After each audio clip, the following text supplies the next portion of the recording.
Hello, everyone. Welcome to another, Sugoi Talks. This isn't really a review, but today I'm here with Silyon, introducing him to the podcast. Hello. And we're here to talk about RWBY today. I've actually wanted to talk about this for a while, but no one was really interested in RWBY enough in the mix of people we have to actually talk about it. Ryan is apparently, but I didn't know about that until now, but you're here, so I get to talk about it. Yeah, I wanted to talk about Ruby with someone for a while. Yeah. What got you into it initially?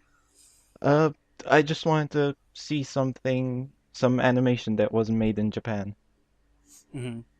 Yeah, it is kind of funny to see like stuff like this, and I think even what's it called, the Avatar: The Last Airbender, stuff like that has that sort of like anime-esque kind of style to it. Like, it seems like a lot of people kind of classify that in the same realm as anime when like it's the same style, but it's pretty different since it comes from outside of Japan. But yeah, I that's kind of how I got into it too. Like I'd seen it around a lot, and I was curious about it. I knew it wasn't from Japan, at least not. I mean, at first I didn't, but eventually I did. Uh, yeah, just I'd seen like Rooster Teeth's other I'd seen their Red and Blue series before, not all of it, but just some of the early stuff. So I knew that they had skit writing and whatnot in them. So I was curious what this would be like, and I was kind of surprised at how much I enjoyed it. Yeah, I enjoyed it a lot too. At first, I didn't think I would because of the animation mainly, Mm-hmm. but once you get used to it, it really isn't a problem. Yeah, it has that sort of like cheap CGI animation at times, especially in the very beginning. But it really isn't that bothersome. A lot of the time, it's like almost funny, like for comedic value than anything. In the first episode when she takes that plate of cookies and like shoves them all in her mouth and they just disappear. Yeah, and one thing that I've noticed across the series is that the walking animations are kind of, uh, what's the word? Janky, I Yeah, guess. that's what I was gonna say too. Yeah, yeah. I think that can be a little bit janky. The sometimes when there's like a background character, a very temporary character, it'll be really jarring to see like a drawing of them instead of the CGI thing suddenly. And the first season had like black Oh yeah, models instead of yeah. background characters. If you weren't important, you just had no features whatsoever. Yeah, I totally forgot about that, man. Um, but when it comes to the animation, though, like I can't help but love the choreography, like for the fight scenes, even from the beginning. Those have always looked really, really good. Yeah, I think all the budget just goes into fight scenes because they are amazing. Yeah, and it it doesn't really seem like it went down much at all during season 3 after Monty passed, rest in peace. But yeah, it seems to have held up pretty much the same, and because I'm pretty sure he was in charge of most of the choreography as well back when he was like around. Yeah, I think that was like his main job. Hmm. Um, the music though, I feel like from the beginning has also been extremely good.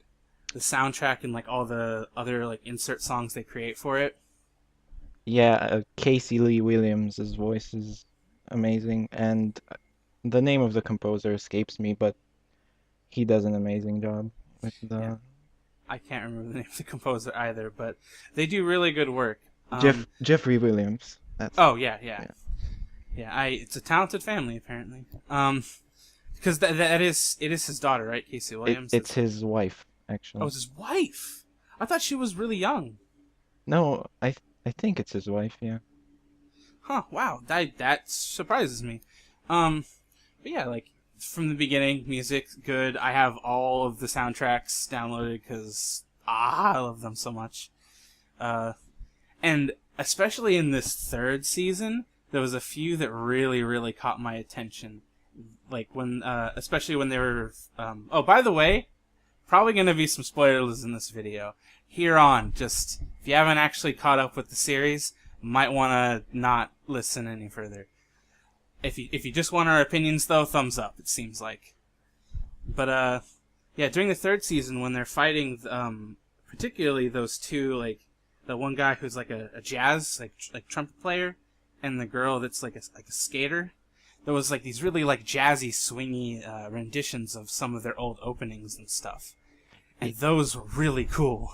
Yeah, I remember thinking that they were really cool. Hmm. I've seen it like a month ago, so I don't remember too much, but yeah. Yeah, it's definitely a lot fresher in my mind. I actually rewatched all of season 3 like a few days ago, so we could talk about this. But but yeah, like that was I fell in love with that right away. What did you think of the third season overall, though? The third season, I thought, went in a different direction. Well, it definitely went in a different direction, but I think they did well, except for some things like Penny's death, I thought was just out of the blue and without any reason. There's a few like they kill off a few characters that just kind of happen out of nowhere. I think Pyrrha's, I almost forgot her name. Pyrrha's is pretty. I still have trouble like processing it in a way. It's like I didn't expect that to happen, and I don't even know how that's gonna affect things. And thing But is, she could have been saved. I mean, Ruby's special ability is speed, and mhm. why she didn't use it is beyond me, but yeah. Yeah, probably. And then I can't remember his name, but that other dude that was like they just saved, that was the villain from season 1 or whatever. I cannot remember his name, but he just Uh, got eaten up by that.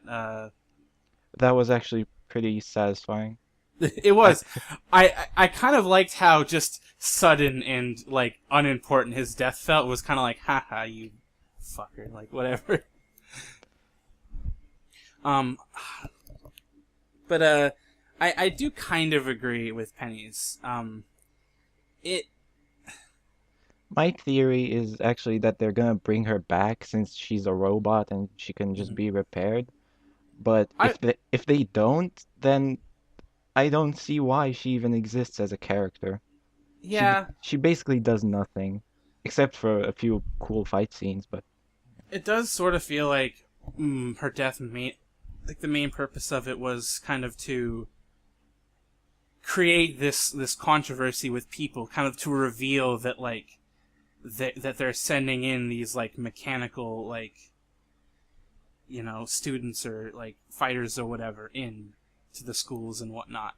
Um, and I feel like that could have been done differently, but I mean, hey, it just adds to how much darker the third season was than the rest. So I'm not too mad that it happened, but I definitely don't disagree with you.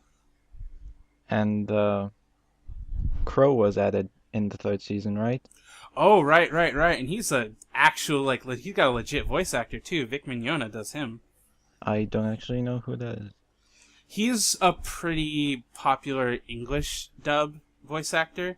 He did the like Edward Elric, Takami in Orange Host Club, other things I cannot recall at the moment. But yeah, he's done a few pretty big characters for English dubs. Yeah, I feel like his character is one of the more interesting ones in the show at this Yeah, moment in time, I, with I definitely agree. with having connections to Ruby's and Yang's mother. Mhm. Oh, and speaking of Yang's mother, in the finale of season two, and this has bugged me for as long as I've seen that for. In the finale of season two, there's a credit scene with Yang talking to her mother, but that never actually happens in season three, and it just I, bothered me. I don't recall. I probably saw it because I'm pretty. I always check for like credits, like scenes and stuff like that, and I can't recall that Yeah, though. But there's a scene where Yang straight up talks to her mother face to face, and she still has both arms, so and it was supposed to be something like in the future. yeah, Huh. probably Montium's death or something changed the way the script Yeah, was it's supposed to go. possible that it's a continuity thing. However, like I mean, maybe she's gonna get a prosthetic arm that looks really real. I don't know, because right now she's still just kind of got the bandage on at the end of the season. I Um, I was really shocked when her arm actually came off. I didn't think they would do it. yeah, that I was, I kind of didn't believe it actually happened for a moment. And then when you actually see her in the bed with the bandage, it kind of sets in like, okay, yeah, that actually happened. They went through with that. Um, but I mean, she's got to have like something replaced, whether it is like a prosthetic or a mechanical. Something's gonna be there because that's what she uses to fight. So I'm sure in like after season 3, it seems like there's gonna be like it's gonna start with a lot of separation of the group. Yang's not really up for doing much of anything, and then the other two, like, Blake ran away and Weiss was taken back to her home. So it seems like we're gonna not really see them together, at least for the first part. But I guess Ruby's gonna be traveling with the other remaining members of, was it Juniper? Is that what their team was? Yeah, it was Juniper. Yeah. I would actually like it if they expanded more on like Team Juniper, because so far only Jean and Pyrrha have any sort of character building. The other two are Yeah. just like comedic relief for Yeah. the most She. part. What's her name? Pink Uh, one. Nora. She's kind of just, yeah, the comic relief, the punchline gags, whatever. And then yeah, Ren is sort of just the straight man to that, the like the flat, not quite so down to earth kind of person in that duo. So yeah, that's sort of just, they're not really important yet. So I'd like to see something from them.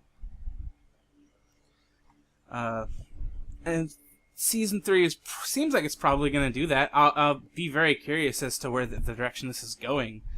Now that like everyone's separated and like the school is basically just inaccessible. Do you have any like thoughts on what might be going on next?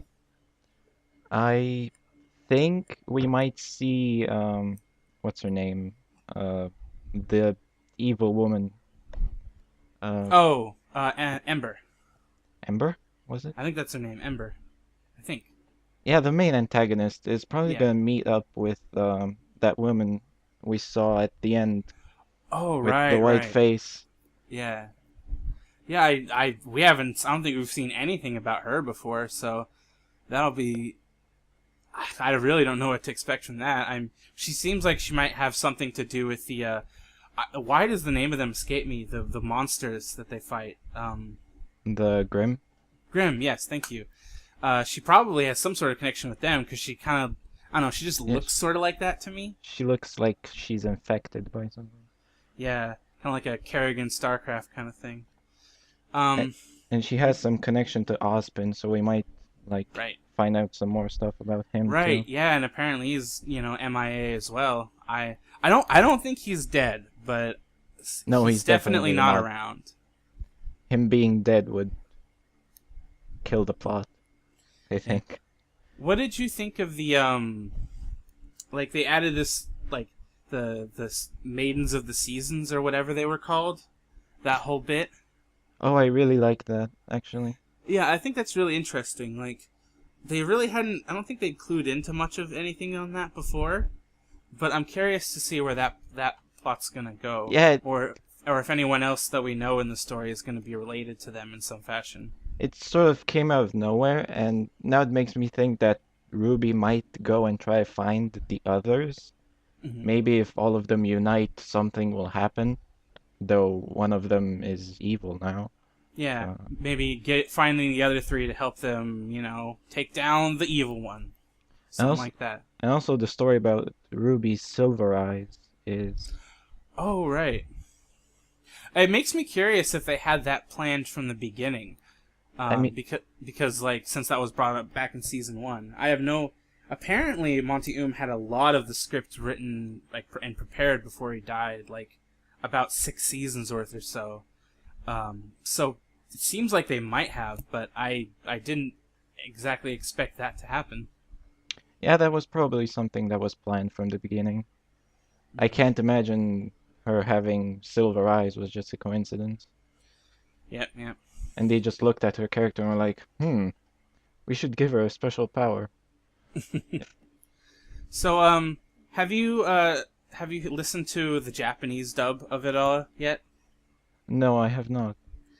I I think it's pretty interesting that they actually got some real like legit voice actors for this. There's other I don't know who all anyone is except for the main cast, but like when it comes to the Japanese dub, RWBY is done by Sari Hayami, who's like done Shirayuki in Akagami no Shirayuki and Yukino in Oragairu, and that's a pretty big name right there.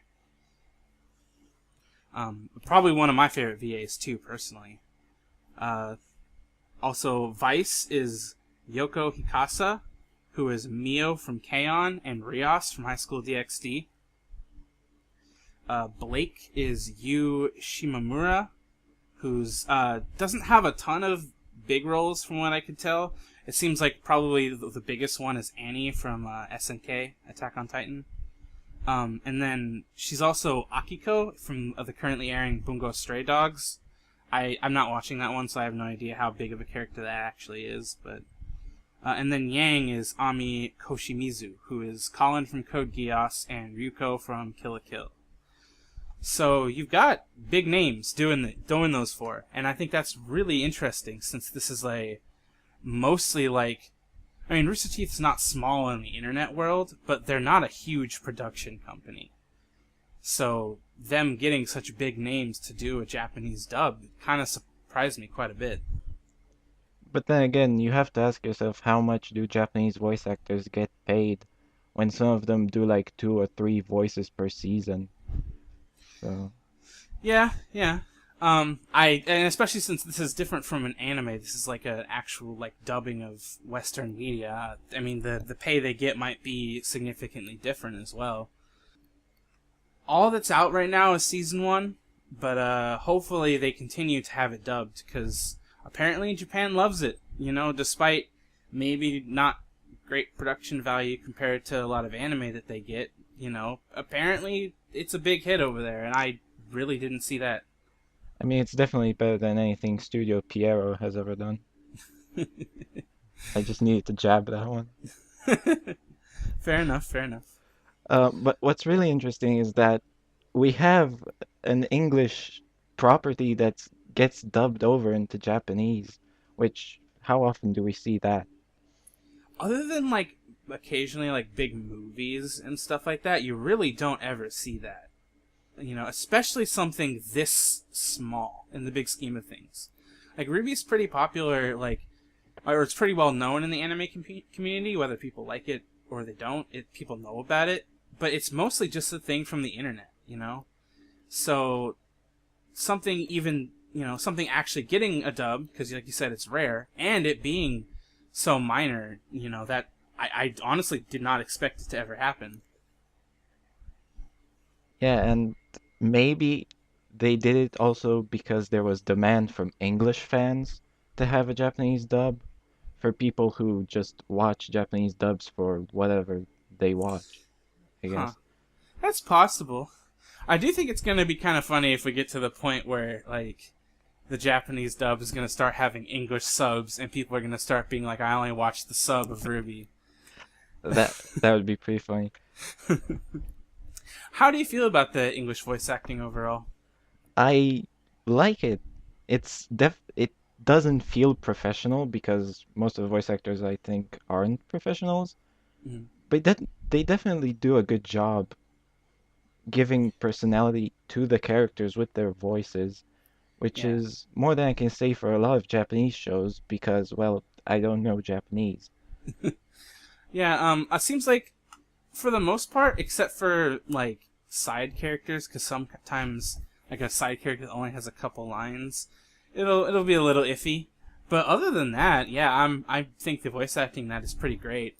It does seem like a little bit during the first season they kind of had to fit. They had to kind of get used to it. But once that happened, then I have no problems. It feels at least as good as most like, you know, higher quality English dubs, if not better than a lot of those too. especially Pira's and Ruby's voices. I think the voice actors do great jobs on those. Yeah, definitely. Um, yeah. Do you have any like final thoughts on it? Like any other like anything else you want to throw out? Mm, not really. Yeah. It does seem like both of us definitely enjoy this series. You know, recommend it to people as long as you're okay with the CGI kind of animation for the most part. I And mean, again, I don't think it's that bad. even if you're not okay with it, you do get used to it. Hmm. For sure, yeah. So yeah, I guess that about wraps it up then. Um, Glad I finally got to talk about this on our podcast. I've been wanting to for quite a while. So yeah, hopefully you guys enjoyed it. Excited for the next season and then more to come after that. So it's been fun talking. I'm Misty, And I'm Silyon. and we'll see you next time. Bye.